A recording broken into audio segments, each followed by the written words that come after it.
This information is brought to you by the Director General of NTSA. NTSA, keep our roads safe.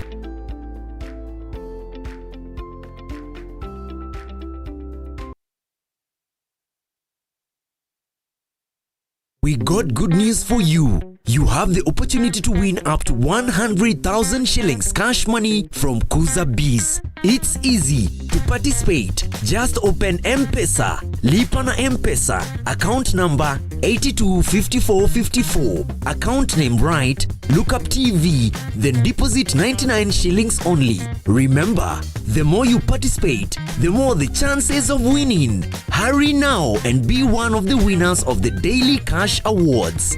This game is BCLB licensed and is not open to persons under the age of 18 years. Play responsibly.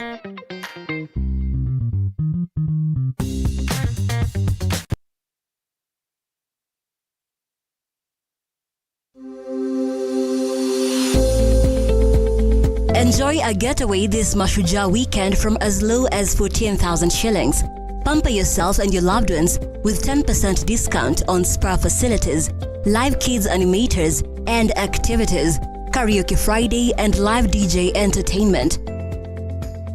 For reservations and inquiries, call 0709 070 000.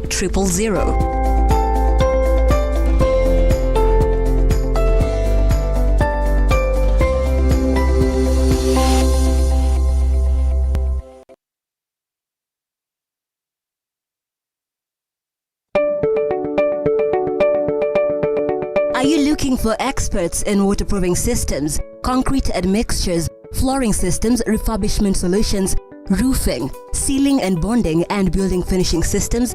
Look no more, as statehousekenya got you covered. With over 113 years of experience, we offer our customers a comprehensive one-stop shop experience and the best technical support. Our products are available in all leading hardware stores and building merchants across the country. Call us today on 0711 140 232 or 0786 140 834 or email us on sales@ke.sika.com. statehousekenya, build. Infinity Industrial Park is one of the largest private industrial parks located along Eastern Bypass, Nairobi, which provides modern infrastructure for smooth operations for industries and business enterprises. Infinity Industrial Park offers world-class amenities and facilities with wide roads, a police station, a power substation, fire station, public transport stage, hospital, and shopping mall. In addition, Infinity Industrial Park also offers CCTV cameras, 24-hour private armed security patrol, sewer, water, fiber optic cable, and 3-phase power connection, added to public utility, canteen, and dining areas. Sail on the golden opportunity to invest in Infinity Industrial Park fully serviced warehouses at a special price of 3,569 Kenyan shillings per square foot. For more inquiries, visit our website infinityindustrialpark.com.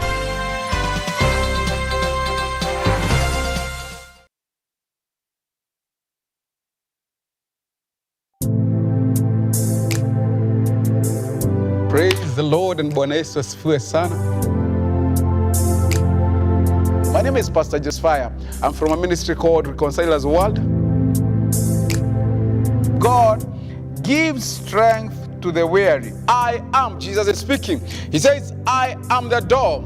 Then he says, anyone who enters in through me will be saved. The Lord is my shepherd or shepherd. Then he says, I will always have everything I need. God desires to guide you. He's telling you that this day, don't just trust the Lord, but he's telling you, trust the Lord widely.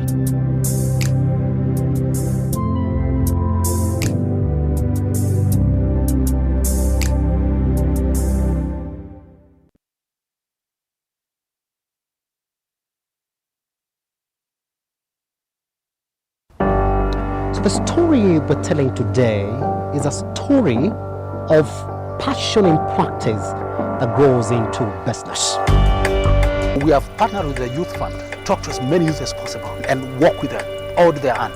It is an expose of captains who have decided to take on challenges in different sectors and industries within the country. My mentors had also not started as CEOs. They grew up and they showed me how they grew in the organizations. So that's what motivated me to actually do international business. And it was a good experience. As an individual, support in bridging the care gap, part of me also to offer a solution. I want to leave this world a better place than I found it. This is the Captain's Arena. My name is Simba Elijah Charles Kiage.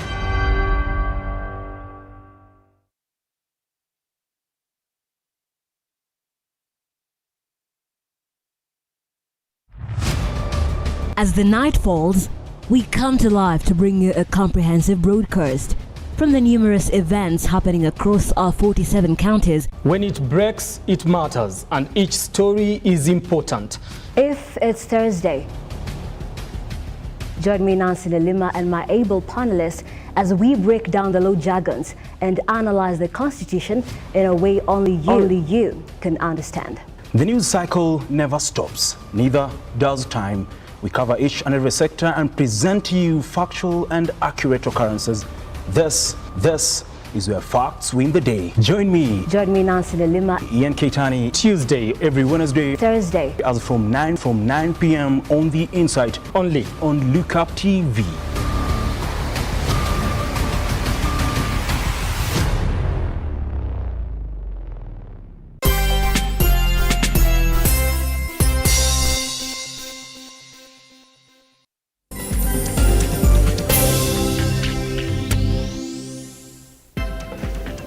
Well, at Lookuptv across all your social media platforms. My name is Simba Elijah Charles Kiage. Thank you very much for sticking around on the morning drift.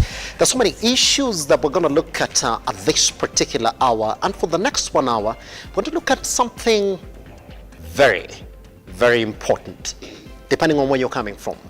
Now, let me introduce this subject like this. There's the elusive conversation of the 2/3 gender rule that has plagued every other government that we've seen come in place. Up to now, by the way, it's when we are trying to find a way around it. With critics saying, it's going to be a mountain task. Leave that on the side.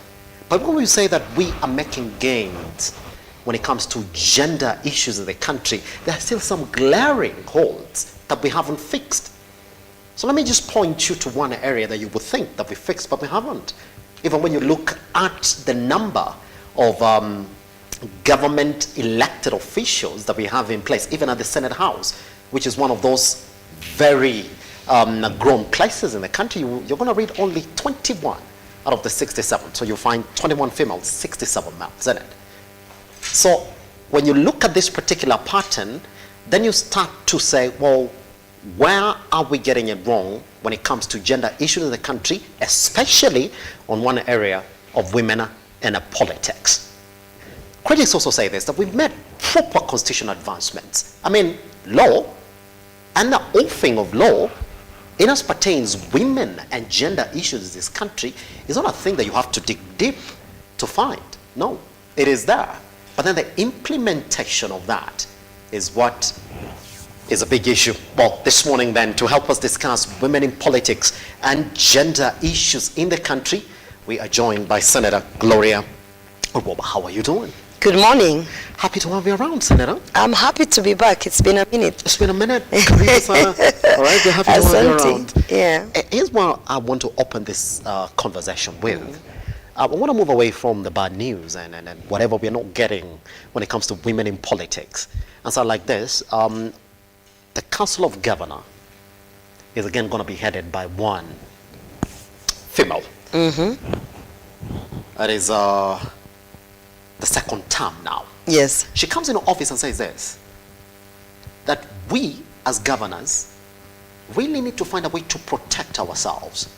And then when you're looking at that particular area of protection, we look at one governor, Kawira Mwangaza, who you again found yourself protecting her at the Senate when she essentially found herself at the wrong side of the county government when she was getting impeached. Well, we as the media looked at some of those allegations that MCAs had, and one of them was, well, the husband is too much involved in her life, all right? It's a family affair. Yes. Let's begin like that. What can I say? What can I say? What can I say? The standards are different when it comes to women in politics. The standards are different. On the issue of Governor Kawira Mwangaza, on the first time that they brought the impeachment motion to the Senate, truly, I went through the documentation, the basis. I was keenly, as a senator, playing my role on oversight and, you know, trying to interrogate whether there were bases of her impeachment. And truth be told, there were no bases. There were no bases. Yeah. And at that particular time, I think maybe I came out strong to try and make the general public understand that because we are not used to women in politics and in leadership positions such as governors, then we find ourselves wondering, what do we do with the first gentleman? So it appears that the first gentleman is too involved. But when you flip that over and you look at the governors who are male and the first ladies getting involved in matters, you know, representation, in matters even running the gender agenda on the county level, yes, then you find that it doesn't seem awkward. So for me, at that particular time, I found that people were just not used to a female governor who has a spouse. We have the office of the First Lady recognized across all counties. But when you have the First Gentleman, people become uncomfortable because they're like, office of the First Gentleman, how? Why is the First Gentleman dealing with this? Why is he accompanying her to go to this? But we don't question when we have the First Lady accompanying the governors to this and that. When you look at the previous governor for Machakos, the office of the First Lady played a very critical role of Machakos. And I didn't see people coming out guns blazing. It was almost assumed that it was okay for the First Lady to be that, you know, prominent, push the gender agenda, you know, deal with issues of women, open functions, pray in functions. But when you flip that over and you have the First Gentleman of Meru, people say now it's too much. This is a family affair. So those are some of the things that I think is a cultural barrier. Yes. And we need to normalize that women are going to be in leadership and women are going to be governors. So then, if we're going to recognize the office of the First Lady in the counties, automatically we should recognize the office of the First Gentleman. Yes. Because the assumption that a woman who's a governor cannot have a spouse is a wrong assumption. Because we are human, we have husbands, you know, we have partners, we have children, just the same way our male counterparts have wives, they have children.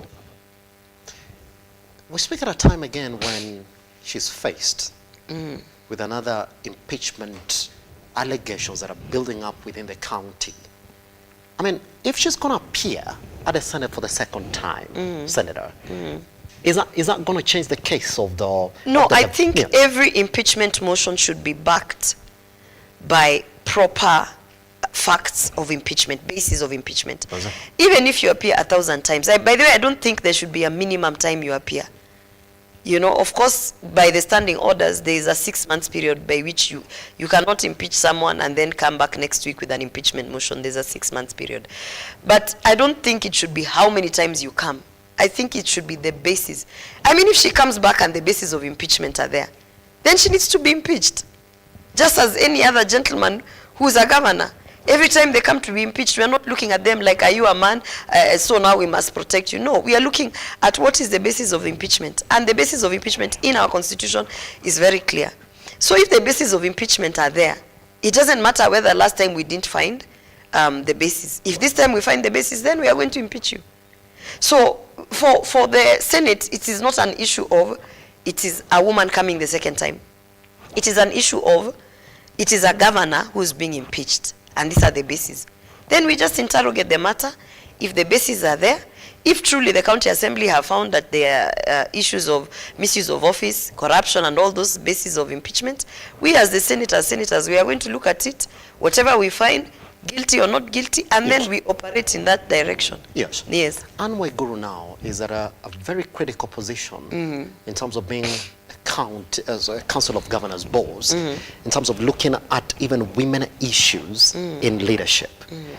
Let me start with that. Her getting that particular position for the second time, does that show that indeed we are putting much trust in women leadership in this country? I would first of all say congratulations, because despite political divide, despite whatever differences that we have, and I stand by this as women, despite whatever conflict we might have in the past, when a woman works hard, rallies, and makes it to a certain level, we have to acknowledge, and I want to congratulate her, because being the chair of the Council of Governors, it's not a small thing.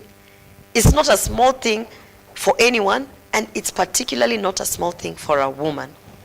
So, you know, I always tell people, and it seems as if we are trying to get the sympathy votes as women in politics, but we have to work, if not 3 times, 4 times as hard as a male in politics. So when you see a woman prospering in politics, I'm telling you, it is 3 times, 4 times as hard.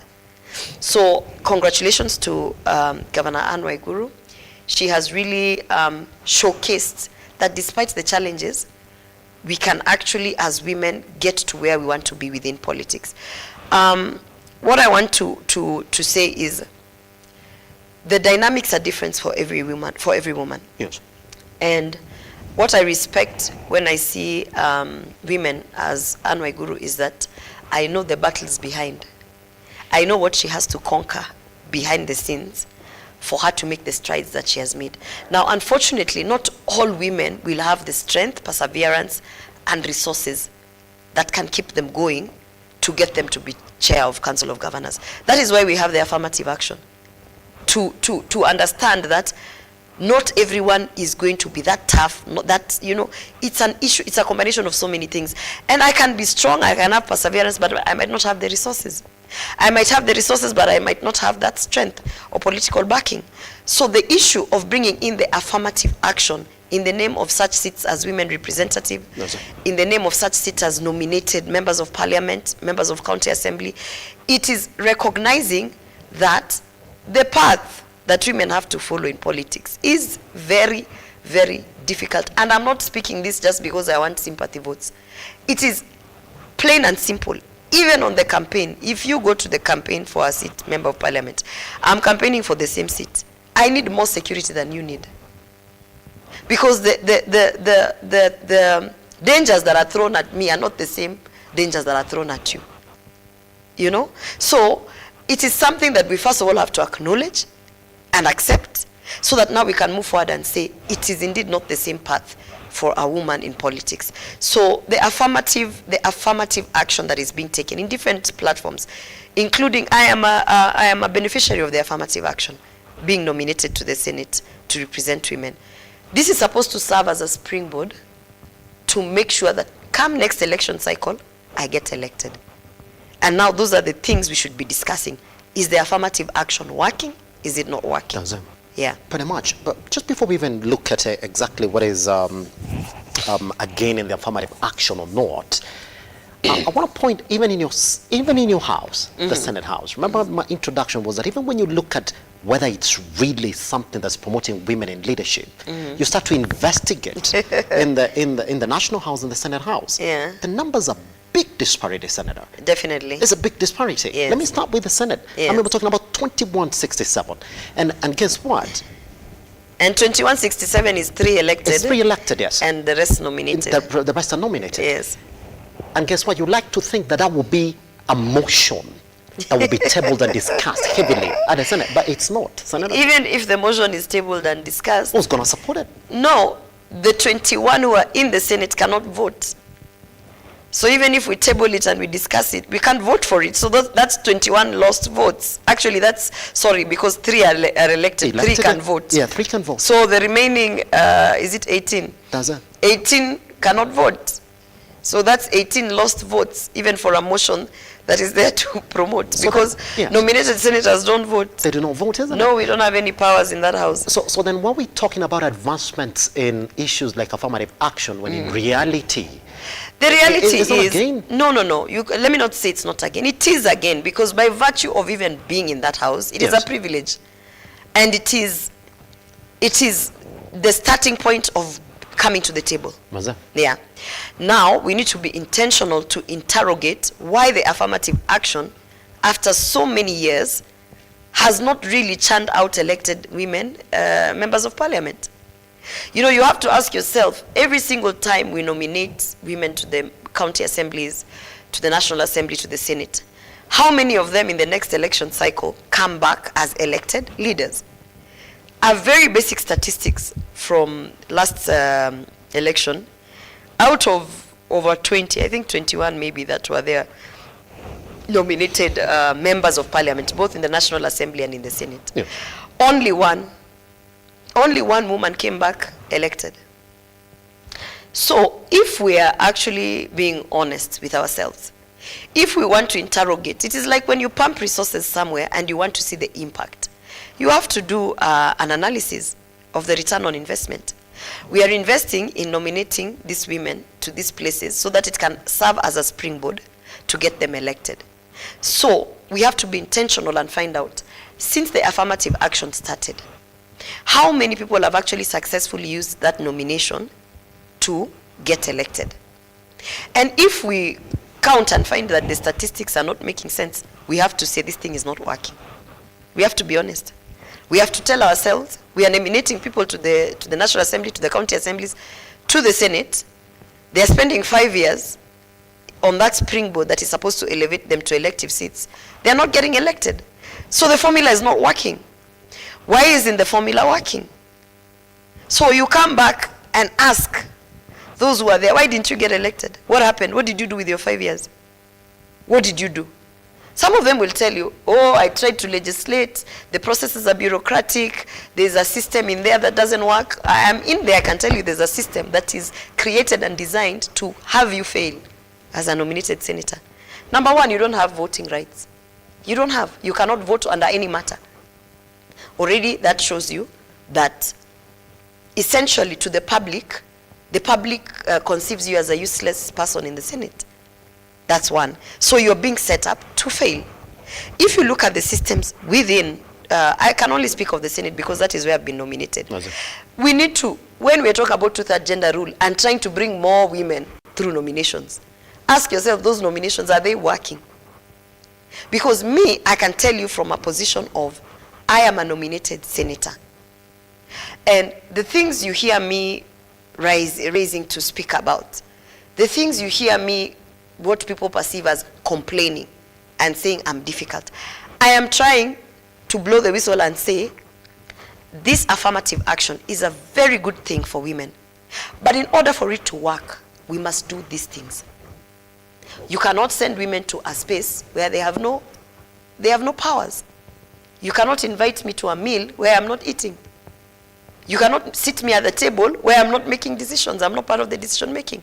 Because then now that is a true definition of setting me up to fail and putting me as a flower girl. Yes. Here's a reality that I want to paint to you, and it's a good thing you seated here with us this morning so we can weigh into this issue together. That yes, you can come in with the affirmative action. Tell us exactly what you envision as women leadership in this country should be, how to get more leaders into these leadership positions. But then you've not changed that culture in this country. That affirmative action, Senator, is not going to change culture in this country.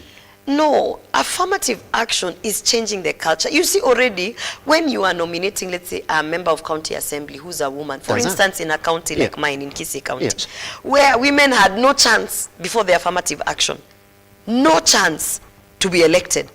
When you now put a woman there and say now she's sitting, you know, you normalize the idea that in the county assembly, women also belong. Since 2010 to now. No, the culture is changing. Now what you need to do, you need to empower give them the equal tools that the men are having. Yes.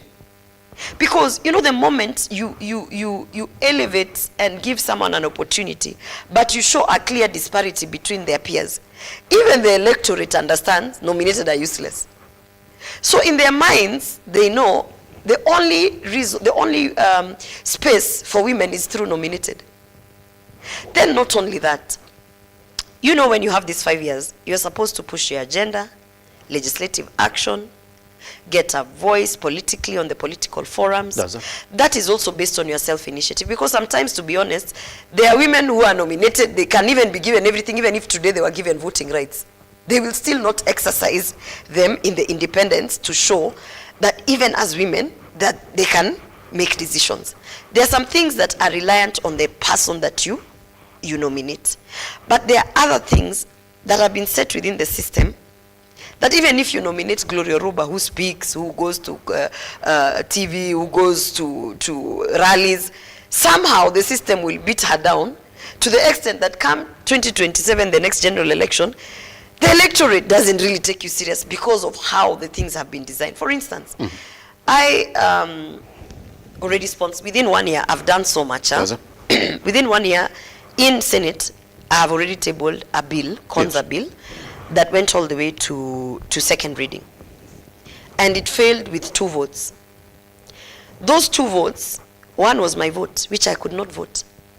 So I propose a bill that I cannot vote for or against. Then all the women who would like to support my legislative agenda cannot vote. All the nominated. So even by virtue of saying how many bills have you successfully pushed in the House, we have to work 3 times as hard, because even within our peers who are nominated, we cannot rally them because they don't have votes. So I still have to go back to the elected leaders and rally them to say, please support me now. What people don't see is that elected leaders always feel threatened from the nominated leaders. So sometimes they will just drop your bill, not because they don't like the bill, but because they don't want to see that there's something good coming out of a nominated member of parliament. So the dynamics are so vast. But the one thing I would like to say, we can at least recognize 3 things. Don't send women to a place where they are going to be observers. If here intentionally we want to say equal rights, we are all here in studio. It cannot be that you bring a man here and you tell the man you can't talk, only the woman can talk. Then you say that is affirmative action. You understand? If studio is for talking and you want to do affirmative action by bringing the other gender here, they must get equal rights. So if we're in parliament and we are all in parliament, why is it that I can't vote and my male colleagues can vote? Those are some of I'm just highlighting a very basic example. So I think even those people who are sitting down to say 2/3 gender rule, let's be intentional. They are also not being fair to the women, because you can't just draft things in theory and then go and say, we are pushing it to the House. I already even said to the team, there's a working group under the Ministry of Gender. I spoke to one of them and I told them, that working group, whatever theory papers you come up with, please understand that when whatever lands in the Senate, you don't have 18 votes for women, because they can't vote. So whatever you're working on, you still have to go convince the men, which is why you need to bring the men to the conversation, because right now they are the ones who hold the power to make this affirmative action work. That's it. Yeah. Let me, on this particular issue for women representation, women leadership in this country, Sana, are we getting the approach wrong? The president right now says, well, I think I've got an idea. I'm going to rally personally in both houses to make sure that I'm at the right side with the elected members of parliament in these houses, so I can actually get to support this motion. But then we've seen it get worse. Former CJ actually did advise the president to close both houses when they failed to actually get this affirmative action. Yeah, constitutionally it says not more than 2/3. Yes. So constitutionally you can argue that the houses are running illegally. That's it. Yeah. That's it. But you see, the problem we have is not a constitutional problem. It's a political problem. Because also you can't force the electorate to vote for just one gender. You can't say, guys, because we are trying to reach 2/3 gender rule, here in Embakasi East, you can't vote for a man, you can't, because also you'll be going against the constitution. So what we have to try and do is, how do you top up the already elected women? How do you increase them? One thing I must speak openly and say I admired, because unajua, there's a saying that says, give the devil his or her dues. ODM as a political party, during the party primaries, they did not subject the sitting members of parliament who are women, they did not subject them to party primaries. Yes. ODM said, all the women who are sitting members of parliament, whichever seat you want to run for, we are going to give you the ticket. Is that the wrong way? No, because what they were trying to say is that you've already been elected once, and you're already sitting. Why should we subject you to party primaries to jeopardize your chances of remaining as a woman who's elected? Yes. So we are going to have an affirmative action and give you the ticket. You understand? Meanwhile, in all other parties, women who are already sitting members of parliament were subjected to party primaries. Yes. So, and some of them lost in the party primaries, and they were replaced by men. So here you have a situation where, as a political party, you already have sitting members of parliament. It is your duty to do more to ensure that they remain sitting members of parliament. Yes. And then you now add more strong new women who are getting into politics. So that if you had 13 sitting members of parliament who are women, and then now in your party primaries you look at places where you have strong women and you add them into the general election main list, then it means you have 13 and you have a chance of adding 6 or 7, so you keep topping up. Yes. So if you look at ODM, for instance, the women, all of them who are sitting member of parliament, they retain their seats. Now on the other parties, if you go and look, some lost in the party primaries and ultimately lost in the general election. Somebody said this, that you cannot really force the two houses to help you with the two-thirds gender rule. What you do, change the Political Parties Act and tell them that in every elective position that you have as a political party, before you get registered or given that certificate then to run in a general election, we need women in But how position. do you decide? You see, even that one, as you look at it from a party perspective, how do you decide which places we will force women? That's it. This is a political problem. You give that to you're the trying to solve constitutionally. It will never work. Yes. You cannot solve a political problem legally. You have to solve it politically. That's it. So the only way is to groom and mentor political women in politics. Instead of fighting them and kicking them out of the space, you need to mentor them. You need to look and say, now these women that we have nominated, who is looking like they can be a politician in 2027, and mentor them, put resources on them, brand them, make the electorate believe in them.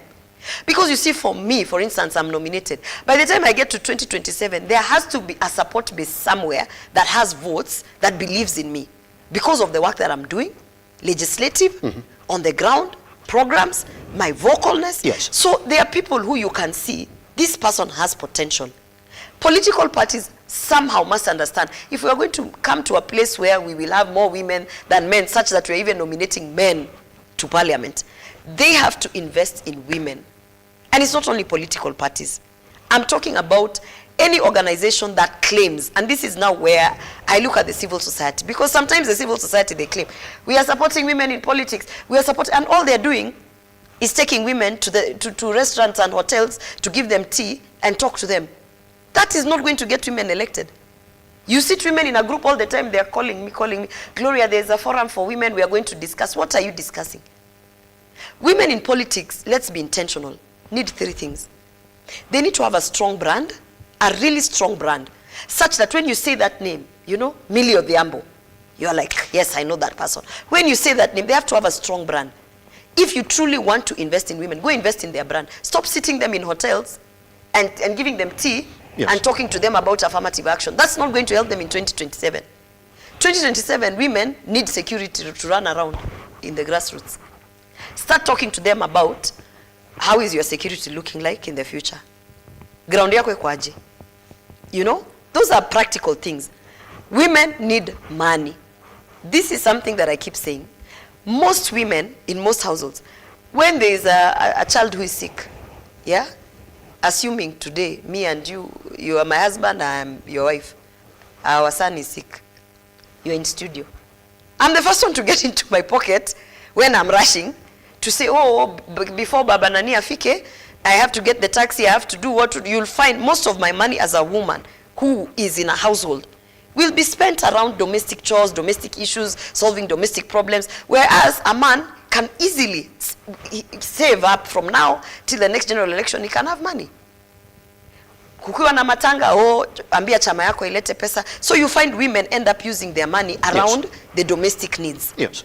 So if you really truly care about women, even I say this to all these organizations, stop sitting me in hotels. Ask me, how can we invest in your brand? How can we invest in the practical things that you need to get elected? How can we make your electorate, your base, whether you're going for MCA, whether you're going for MP, how can we make the base believe in you? And if I tell you that the base, they just want to see me, for instance, giving water, tell me, okay, as an organization, we can try to supply water this long. While you're supplying water, talk to them about ABCD. Then you're helping me. So those are the things that nobody wants to talk about. People want to make working groups and discuss theories. And I can tell you, as we sit now, I am very much in touch with single constituency elected members of parliament. They themselves have said they are going to shoot down the proposal. Do you know why they've said that? They've said political parties cannot subject us to party primaries. We spend 5 million, 10 million on party primaries. We win the seat on the political party, right? We go to the general election. We spend 5 million, 10 million to make sure we win the seat electively, like we get elected, right? And then your party comes and brings women backdoor through nomination. Women who never spent any money. Women who never went to the ground. Women who never campaigned. Yes. Women who don't know anything. Is that not what the problem is? I understand them. I mean, that in reality, yes, if we're going to talk about gender equality in this country, let's be real. It is the men that we're going to have to talk to, isn't One, it? it is the men that we're going to have to talk to. Yes. But also talk to the women who've gotten elected. Yes. Go and sit down, yes, a woman who has been elected, and ask her, yes, what do you think would have made it easier for you to get elected the first time you tried? Yes. So that you can understand. And also because I can imagine, you know, for me, I am nominated, but I vied. So I went to the grassroots, I spent money, I campaigned, I know the dynamics of getting elected because I vied. There are many women who never vied. They don't know what it means to be elected. They don't know what it means to run a campaign. They don't know what it means to need security, but they're elected, yes, right? I mean, they are nominated. Does it politically, Gloria? Yes. So when you look at the arguments from the elected women and why they are not going to support the additional nominations, yes, I stand with them because they're saying we keep nominating women who are not even politicians. After 5 years, they finish taking the salary, they finish doing whatever they're doing, and they don't even help us in the top up of getting women elected. Does it? Yeah. So in a particular problem right there, then can't you say that we do know how the voting process in the country goes? I mean, we vote along party lines. So if we're essentially going to solve this problem, why can't we then say, guys, no, it's not going to be from the Senate House, it's going to be in the National House. That is not going to happen. Let's address the way we do our elections. Go back to the political parties. Absolutely. Then tell them, look here, out of all these elected positions that you have, could we have a 2/3 gender rule represented in your political parties? Is that the way that we need to go? Because, Gloria, you can't go to the Senate. The same people you're going to speak to are the same people who've gone there, used their money, campaigned, yes, and gone through the entire process. And then you want to bring for them what you call flag girls through the back door. They're not going to agree on that. No. If I was elected, yes, and this sounds very double-sided, because I've gone through the election process and yes, I've vied, so I know what they're talking about. Yes. I would also ask, in fact, I would say, anyone who is nominated must have vied. You understand? Does it? And not only vied because you want to be nominated. In all the country, if we're looking at being nominated as a National Assembly, they have a list of all the number 2s in all constituencies. They make a percentage of their votes. For instance, I vied in Bobasi constituency, right? I vied in Bobasi constituency. We have 30,000 registered voters. Does it? I went through the general election. I got maybe 20,000 votes, right? They should make a percentage of the votes that based on the voter turnout and the votes I got. If I score 55%, nationally, they grade me. Then if they have to pick women to nominate, they pick them from that list. That way you're picking politicians. Are you understanding what I mean? It means nationally, before you nominate someone to the National Assembly or the Senate, they must have performed in the general election and gotten a top score, so that the nominations are based on merit, political merit. I don't know whether you get me. Yeah. That way you cannot pick someone who's been sitting in an office and then suddenly they've been nominated to be a politician and they have no interest ever to vie again. Because when you look at the statistics of, I told you, over 20 women who were nominated last session, only one came back as a women rep. Then you ask, what happened to all the other 20?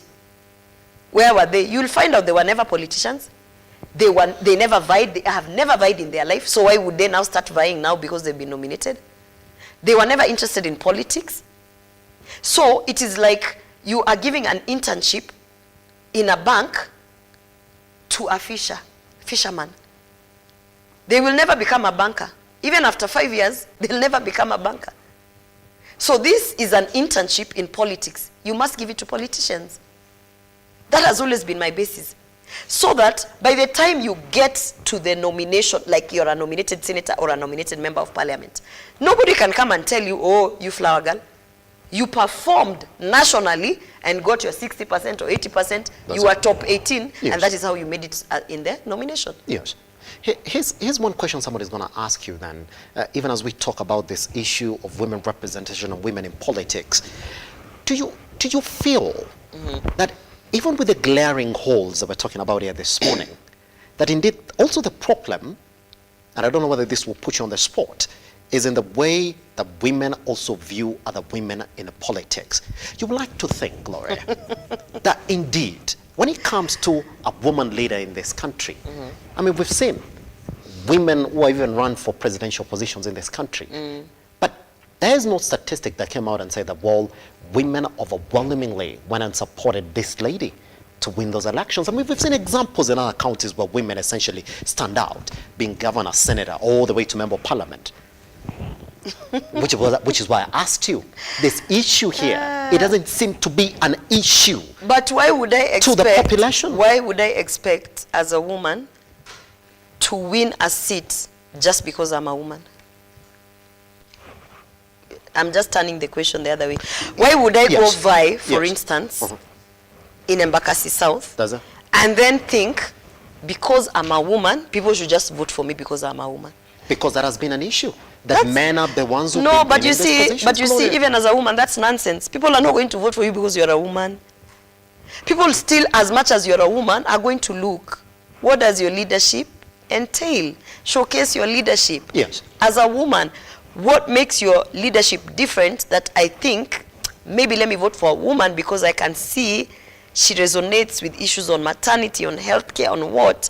You have to give the electorate a reason beyond your gender to vote for you. But we are not short of women who stand up for all these things you're saying, Gloria, in this country. No, but I'm just saying, maybe it is the way they package themselves that it doesn't come, hawauzi sera vilivyo. Yes. You know, sometimes you get women, they stand and they just say, vote for me because I'm a woman. Nobody's going to vote for you because you're a woman. People will vote for you because you're a woman who is doing something that is different from the conventional male leadership that we have seen. You understand? But so we also have to, as women, we have to carry the cross that fine, you're a woman, that's okay. Fine, it's 3 times harder, that's fine. Work the 3 times harder. But what are you offering the people? You know? My male counterpart is offering, let's say, 50 shillings each election year. You, what are you offering? And not money. What can you come and say this is different? As a woman, I understand ABCD, so I'm going to offer this and I'm going to showcase that women leadership has an edge, a positive edge. You have to offer something.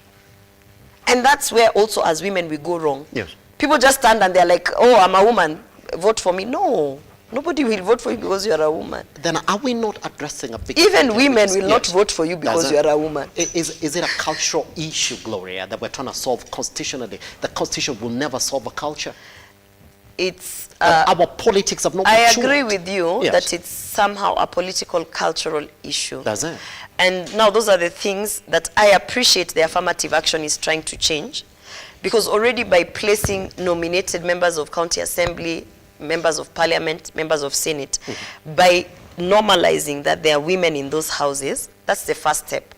Now we are done with that step. People already now know women nominated can sit. The next step would be, how do you get those women elected? Now, you can't force a person who's not a politician, even if you nominate them 3 times, they will never go back. They will never go to be a politician to get elected. That's the first problem. Like, who are we nominated? Are those people politicians? Because that is a key factor on topping up to the point that if we're doing a statistics, the next 5 years, 10 years, how are we going to get more women? To get more women through that nomination seat, those same women must vie. You see, if you nominate someone for 5 years and they don't vie, they have not assisted the affirmative action at all. Yes. They have just collected a salary for 5 years. And there are many of them who have no intention of vying. They have no interest in politics. They have no interest in actually ensuring that affirmative action works. They will never go to the ground. That is why when they see some of us trying to start this marathon of getting elected, going to the ground, doing our politics, they fight us. Because they don't understand, because them, they are not going back to the ground. They are not interested. They have never been politicians. So they are just sitting there to collect a salary. And then after 5 years, you are going to come back and we will have this same conversation. That's why for me, I think and I feel strongly. Yes. Anyone who gets, if I was told, how do you solve the women issues to increase numbers? I will say, number one, anyone that is nominated must perform nationally and be ranked. Like KCSE and KCPE, but politically. You vie, you are number 2. That's the first thing. And being number 2, countrywide, what was your percentage of votes? If you had 10%, Gloria had 60%, automatically Gloria goes up on the list of nomination. So that you get the top performers in politics. And then those women, when now you nominate them, they will actually use the springboard to prepare for the next election. Already they know what it means to vie. Already they have participated in a general election. Already they have interest in politics. So they will not just sit there to earn a salary. Yes. They will legislate. They will do the electorate activities that need to be done. By the next general election, if they were number 2 in the past general election, and they now have a springboard, a percentage of them will get elected. Then you will have more numbers. But you keep nominating people, accountants, people who have no interest in politics, they will never get elected. That's it. Yeah? I want us to take a tiny breather then this morning on this particular issue. And I do know that this morning I was promised that indeed the questions are going to come in on this particular issue for women and women in leadership. Well, there's just a couple of them that I'm going to read to you so that we see exactly how you're going to respond to them right now. Hey, and here's the thing. This is a Titus, and we're going to use this as what is going to take us on a break this morning. Saying, well, the issue of women in politics in the country will never be solved. It's a cultural issue. We are just starting to talk about it. Do you believe that? Talk to us at Lookuptv across all your social media platforms. We come back and then essentially kill this session right here with our Senator. Good morning.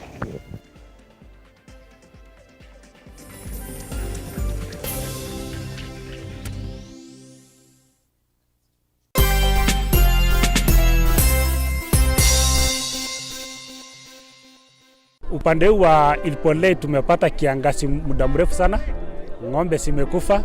Today we are in Ilpolei in Laikipia North, and guess what? We're here with RUTO Foundation. We're ready to give food to the community. Leo ni njema kabisa. Asante sana. Munasema asante. Tunarudi tena tuletee. Asante, Mungu awabariki na tukumbuke kesho kutu. Every time you play Lotto, 25% goes to the RUTO Foundation, which supports our fellow Kenyans through various causes. Thank you for your help. Together, we are changing lives.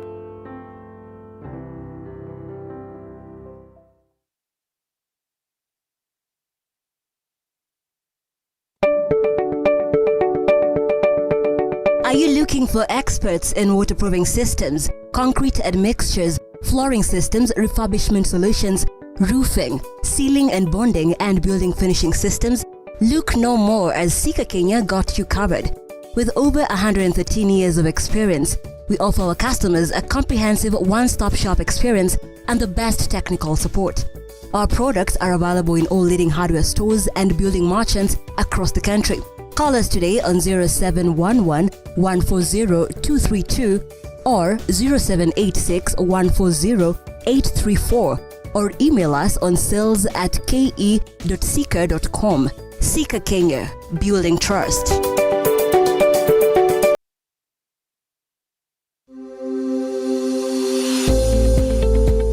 Enjoy a getaway this Mashujaa weekend from as low as 14,000 shillings. Pamper yourself and your loved ones with 10% discount on spa facilities, live kids animators and activities, karaoke Friday and live DJ entertainment. For reservations and inquiries, call 0709 070 000.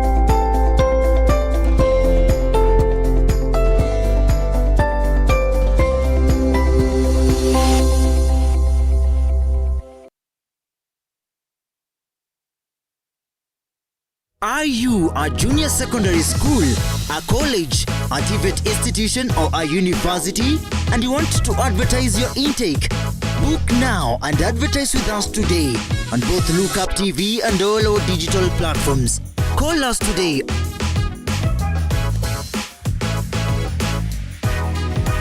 Or email us on sales@lookuptv.co.ke.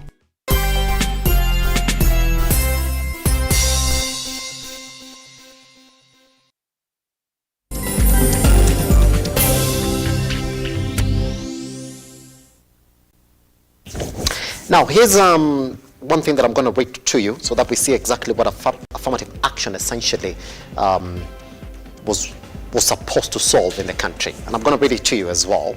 That affirmative action will be undertaken to correct cultural and historical gender imbalance, physical segregation, and regional disparities in order to promote equity in access to education.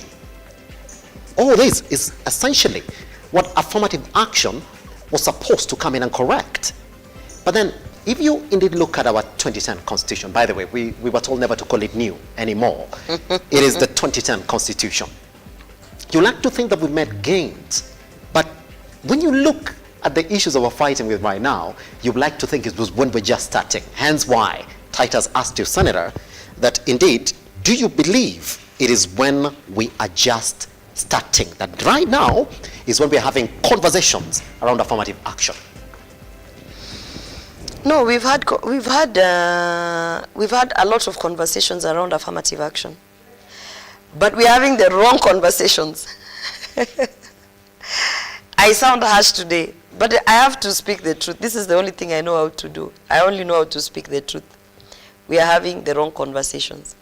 Like now, the conversations that are being had about affirmative action is, how do we nominate more women? No, that's not the conversation we should be having. But women are supporting it. We should not be having a conversation of how do we nominate more women. We should be having a conversation of, we've been nominating 18 to 20 women every cycle for the last I don't know how many years. Why are they not getting elected? Then fix the problem. Or how do we get more women elected? Because if you keep talking about how do we nominate more women, right now in the Senate we have 3 elected. If we continue with that conversation, next cycle we have 1 woman elected. Do you realize we have to nominate more women to the Senate? Then we are not solving the problem. On a paper level, Senator, on a paper level, haven't we solved that problem? When people ask as well, are there women senators in the Senate? You say yes, there are. In theory. In theory, but is that, when I read at exactly what affirmative action wanted to correct, from the design of it, they've corrected it. Because it's up to until affirmative action that we started seeing more women leaders in Senate. They are there now. Yeah, I don't want to throw cold water on the attempts that have been on affirmative action. That's why I keep saying affirmative action is needed. And it's a starting point, and this far we have come, because it is a privilege to even be put in those spaces. That one I will agree. Now, we have to move to the next level. Where are they not getting elected? That's my argument is. Yes. Even if today we put 100 nominated members of parliament into the National Assembly and the Senate, what are the chances in the next election cycle 50% of them will be elected? That's where I'm taking the conversation to. Because we can't keep nominating women. This affirmative action, actually, by the way, it had a time period. It was supposed to lapse, such that because now we have enough elected women, we stop nominating more women. You understand? Yes. It was like a stop-gap measure and ensuring that we start from somewhere, having women, the women get elected, we reach a place, we had 30 now, 100 there, then we don't need the affirmative action. But we are regressing. Because now we are thinking of how to keep increasing the numbers of nominated women, instead of asking why are these people we are nominating they are not getting elected. So, and I know it's someone will say, oh, she's talking like that and she's a product of the. I appreciate that I'm a product of the affirmative action. And by the way, and I know it might sound very arrogant, but I earned and I worked hard in the political space to get nominated in various platforms. And I want to know that I'm not going to get nominated again. I want to work to get elected. Yes. That should always be the angle. The end goal, isn't it? Yeah. Of this particular, and that's what takes me to the next question then. But you not getting elected is not a problem of affirmative action, is it, Gloria? It is not a problem. Even 2027. It is not a problem. Even 2027, you're not elected. That's upon you. That will be upon me. That's what I'm trying to say. And when you see me shouting in the Senate about things that are going wrong, I'm shouting about things that are reducing my chances as a nominated senator to pave my path to get elected. I'm trying to say I'm being dealt bad cards.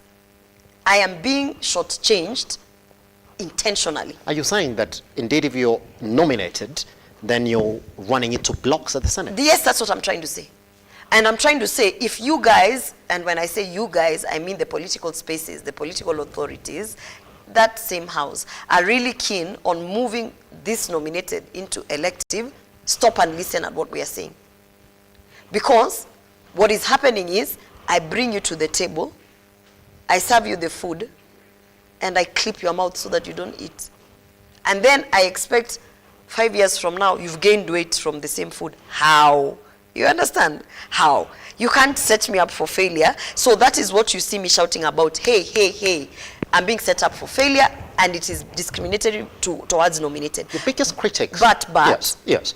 I also put the responsibility on myself that even if they put the roadblocks that are there, I still have to jump them. That's why I said we have to work 3 times over, 10 times over. Yes. Because that doesn't stop me and my motivation and my drive to get elected. Does it? Yeah. Your biggest critics are saying that yours is a personal fight as opposed to a political fight. Because they don't know the intricates. Because they don't know the intricates. Just today, Daily Nation has a headline of travel, RUTO stops party for joyriders. Yes. Yeah. The president has actually said this travel thing was when I was fighting last week when they were suspending me, right? It was right after I asked and demanded to be given a travel report showing each single senator, this is how much money they've spent in the year for traveling. Showing each single Senate staff member, this is how much money they have spent for domestic and international travel. I asked for that report, and they suspended me the next week. Now today you see the president saying, this travel has become ridiculous. So was that a personal fight? Who was I fighting with personally? I was playing my role of oversight. I was trying to show people those roadblocks I was talking about that seemed to be personal. They are not personal. I am being set up for failure. Yes. Me as a nominated senator who is working to get elected. I'm not the only one who's a nominated senator who's working to get elected. We are many who are working to get elected, who are facing the same challenges I'm facing, but perhaps they have their own other ways to navigate. My way of navigating is blowing the whistle. I blew the whistle. You can check on record. A week ago, more than a week ago, I wrote a letter. It's in public. I even did a video on my social media and say, guys, I've asked these people to provide a report because that report should be public. What are you hiding? If we are auditing other places on their travel and the expenses, why would you be hiding the Senate travel report? Because if the Senate travel report comes out today, let me tell you, the number of guests you will be trying to reach out to come and speak on it. Because it is insane. The wastage, the misuse of office, you know, giving people, incentivizing people because they are your favorites. Meanwhile, you are shortchanging other people who are actually going to do legislative agenda. Now, when today the president says it, am I not vindicated? At what point does that issue become an issue of a nominated senator as opposed to an issue of a senator? Because the dynamics are there. In the travel report, you will see the dynamics, and then you will see, oh, this is the pattern. And there's a notion that as a nominated member of parliament, senate, or county assembly, because you have been given this thing that you didn't work for, you shouldn't talk, and you shouldn't get anything. You have no right here. When the travel report comes out, if it ever comes out, you will see the pattern. You will see the pattern of people who have raised their voices and say, hey, something is going wrong here. You will see the pattern of how they are being punished. So I'm very happy if people think that it's a personal thing between me and an individual. Then they should demand that that report comes out so that they can see that it is not personal. And then they will begin to understand, oh, this is why nominated senators who are actual politicians never get elected. Because there's a system that has been set in place to literally ensure that it brings them down. And these are some of the things. Your work within Senate is seen as you trying to stand out as a nominated senator. Would you say, would you say, Gloria, that it is your approach the majority of people are questioning? I would say that what has been normalized is people taking leadership positions and not effectively carrying out their mandate. So when you see 1 or 2 or 3 members effectively carrying out their mandate, they are always branded. They're always branded as mouthy, arrogant. I mean, not so long ago, Waziri Murkomen was branded the same thing I'm being branded. And really it's because he was working. Because he decided this is what I have been given, this is this position, I should play oversight, and he did it effectively. And he was branded. That's anajifanya, anapiga kifua. Today he is a sitting minister, cabinet minister of transport, because of the work that he has done and the leadership that he has showcased. Not so long ago, Orengo was being beat down by the older politicians, saying that this Orengo is this Orengo is... Today, Orengo is what? He's a governor. Not so long ago, I can give you so many examples of when they were younger. Yes. So what is happening to me, and what a senior politician sat me down and talked to me, and they told me, don't relent. Don't relent, because they're trying to make you become complacent, and they're trying to make you not work, so that they also can look like they are working. Let me give you another scenario, and this is a direct critique also to some people looking at you, because now you've stood out as the voice of the nominated senators, and especially women issues in this country. Case in point, they're saying that can't she find a voice outside the Senate, because as a nominated senator on women affairs in this country, that there's so many areas that she could be getting a proper voice outside of. Case in point, your campaign on menstrual period poverty in the country has given you a proper image, a proper voice, that right now when you talk about period poverty in the country, then your image is right there. They say, that's fantastic. Then why is she fighting the Senate as well? I'm not fighting the Senate. On the sidelines of the... I'm not fighting the Senate. I am fighting a status quo that is making sure that we will never achieve the 2/3 gender rule.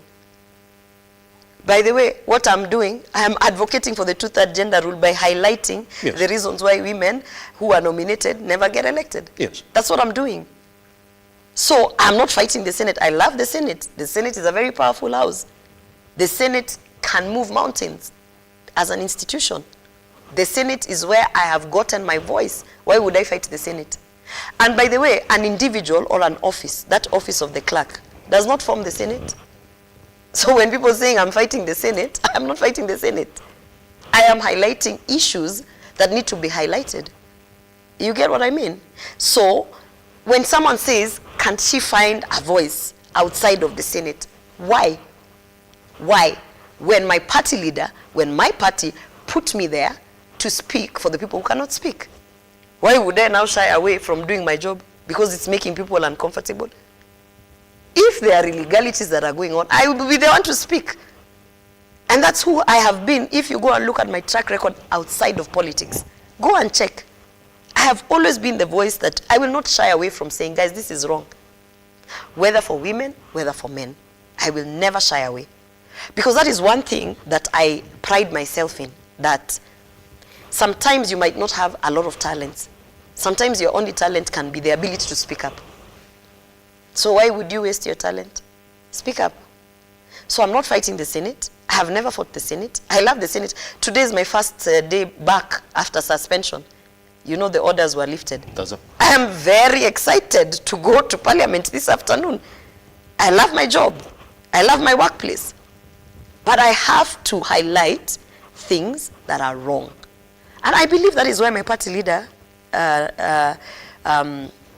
nominated me. And I believe that is why my party thought the way you have been campaigning and your politics and everything, you need to be in a place where you can play oversight. And that's what I'm doing. Azam, I want to read you the next question that is essentially come to you as well. And I'm going to jump directly into it. This is Fred Mokua this morning. Was saying, contrast Edwin Sifuna hitting the Senate for discussing laws that are obsolete in Lodwar last week. Yes. Then apply the same case to Senator Gloria asking the Senate questions. Why wasn't Sifuna fired? I wish I knew who that is, because that one is not clouded by the noise. Every day I ask, when Senator Halwale stands and speaks passionately, everybody says, Senator Halwale bullfire, he has spoken passionately. When Senator Gloria Orwoba stands and speaks passionately, they say slay queen. Akona kimbelembele. It's there. It's there. Sifuna will stand and say, and he has, oh, sometimes the speaker is unfair, blah, blah, blah. And people will say, let's look into it. Gloria will stand and say, I have raised an issue. Why is the Powers and Privilege Committee now charging me for raising the issue? Everyone will say slay queen. Same exact thing. Now, those are the systems that have been put in place to make sure that nominated senators do not get voted. If you keep running a narrative that I'm a slay queen, I don't know what I'm doing, I'm wasting time, why was I nominated there? And you keep running a narrative on the male counterparts that they are doing their job, and we are both doing their job. Do you think in 2027, if I don't push back and tell my story, that the electorate will believe in me? No. Over time, when the media pushes that narrative and people push it, in 2027, when I stand there and I say, I've done this, I've done that, I have sponsored 6 bills, I have done this, I have this program, they'll be like, slay queen, and they will not vote me. That is why you see me coming and pushing back and saying, no, you cannot stand and say that I never earned my nomination. I earned my nomination. You can never stand and say that I'm so-and-so's girlfriend and that's why I'm there. I will push back and say you are wrong. You can never stand and say that I have not worked rightfully as you have placed it. I have pushed the women agenda, which is what I've been put to do there, like no other senator has done. That one I can say, and we can debate it till the sky comes down. I have done my work. In 1 year, if I give you my scorecard, you will not believe the kind of negative publicity that some media houses have been paid to push. Because if it is about a person who's doing their work as oversight, In my work, I was in the Delegated Legislation Committee, in the ICT Committee. In the ICT Committee, I pushed so hard for accountability that they de-whipped me. Because I was saying, no, what is Safaricom doing? Safaricom is stealing our money. Safaricom is doing this. Safaricom is doing... They said, this one is going to talk too much. I was de-whipped. I was removed from the ICT committee because I kept on demanding, I'm not satisfied. Let them come here and explain, what is this they're registering? Why are they taking our pictures? Why are they doing this? They said, this one is going to disturb us. They removed me. But that's why I have to come out strong. And this is what I tell women. We can talk about women in politics till the sun comes down. You must push back. When someone is trying to change the narrative, and you know the truth is that you are working and this is what you're doing, go out and show what you're doing. Tell them you're working. While they're saying you're a slay queen, go and show your work. That is what I'm doing. Because as I said, it's 3 times as hard. You have to jump crazy hoops to be able to now finally come 2027, come out and say, the electorate, this is what I've done, believe in me, vote for me. But if you sit back, they will break you. The media houses that have been sponsored to break you, they will break you. The electorate will listen to the media houses, and your brand and all your work will go to waste. Come 2027 or next election cycle, you will, as a nominated member of parliament, county assembly, you will vibe, nobody will believe in you. So let's put it like this then, as we get closer to the end of this discussion this morning, that indeed again, come the next election cycle, we are going to nominate more women in these positions as well. If the 2/3 gender affirmative action essentially doesn't come into place, good that we're going to continue nominating more women into these spaces. If indeed we're not going to change the law, even from the Senate, to the point that a nominated senator is as powerful in terms of the decision they're making as an elected senator, do you believe that the status quo is still going to remain? No. Number one, if you have the power to vote, you can show the electorate who you really are as a leader. If they bring matters to the house concerning women, the people will be watching and seeing how are you voting. You understand? You can be able, the electorate can be able to gauge you and weigh you in terms of your decisions.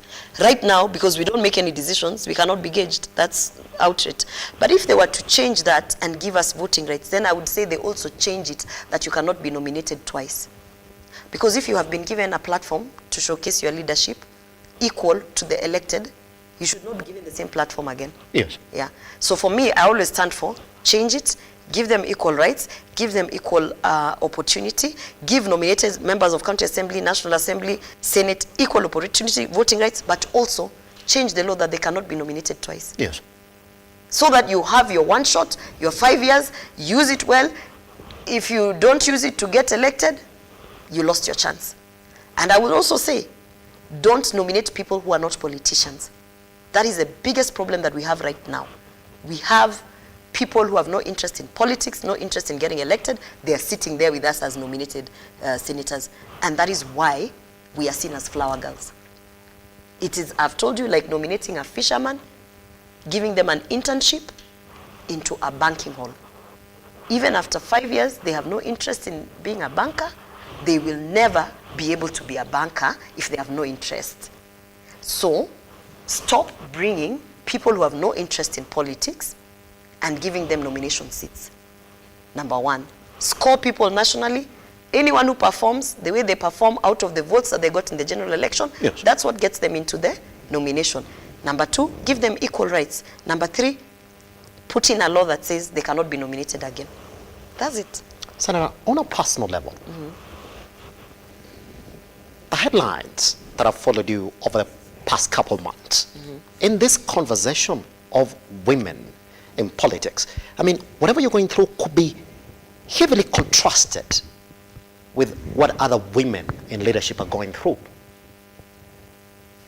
Do you believe that indeed you're giving more voice to women to join leadership, for women to speak out more, or you're showing why it's hard as a women leader in the country? I feel bad because I believe that me speaking out and the repercussions that have fallen over me has made women who would be interested in joining politics to shy off. has made women who'd be interested in speaking up to shut up. So I don't think it has added value into recruiting more women into politics. Because I meet women and they say, me, I can't. The things you go through daily, I cannot do it. Because the pushback and the patriarchy that I have gotten from speaking up on things that no one wants to speak up, the retaliation has been so immense that even the few women who have hope or are thinking maybe I'll join, they've shied away. That's why I don't believe in having conversations about two-third gender rule, while at the same time we are actively killing the spirit. So in one way I fault myself, because maybe if I didn't speak up, more women will join. But you know, more women would join, but they would come and get shocked and immediately dead on arrival. Speaking up has made them aware that if I'm going to take that path, these are some of the things that I will have to deal with. But it has also scared women from joining. And I don't know how to do that balance. Because if I don't tell them the truth, that, hey, this is the deep end, if you don't know how to swim, utazama, then I'm also not being helpful to women who want to join politics. It's a catch-22. Let's clear like this then, just 15 seconds. You're going back to the Senate this afternoon. Are we going to see the same energy? Absolutely. I'm like an energizer battery. Never say die. We only have one life. You live it to the fullest. I'm passionate about everything that I do. And one thing that I always say, and I tell everyone in my space, don't allow them to kill your spirit. Because once they've killed your spirit, you're finished. Once they have your spirit only, let them take away your shoes, let them take away let them suspend you, but don't allow them to kill your spirit. Because when your spirit is dead, there is nothing you're going to do in this world. You need a spirit to keep waking up and saying, God, today what am I doing today? Today I'm doing ABCD. God, but if you don't have a spirit, my friend, it is finished. So all the other noise and the distraction, I allow it. But my spirit, never. They can never kill my spirit. Senator Gloria, thank you very much for coming by. Wish you the very best. I'll be watching you this afternoon. See exactly where you still have the same energy. Take her back to the time that she joined us right here on Lookuptv, at Lookuptv, across all your social media platforms. By the way, I've seen majority of your contributions coming through. Hopefully, through all the questions I've been able to put across to her, I've essentially touched on them. Just want to continue then looking into those issues. By the way, she will be essentially also live on our social media platforms at Lookuptv as well. That's it. My name is Simba Elijah Charles Keg.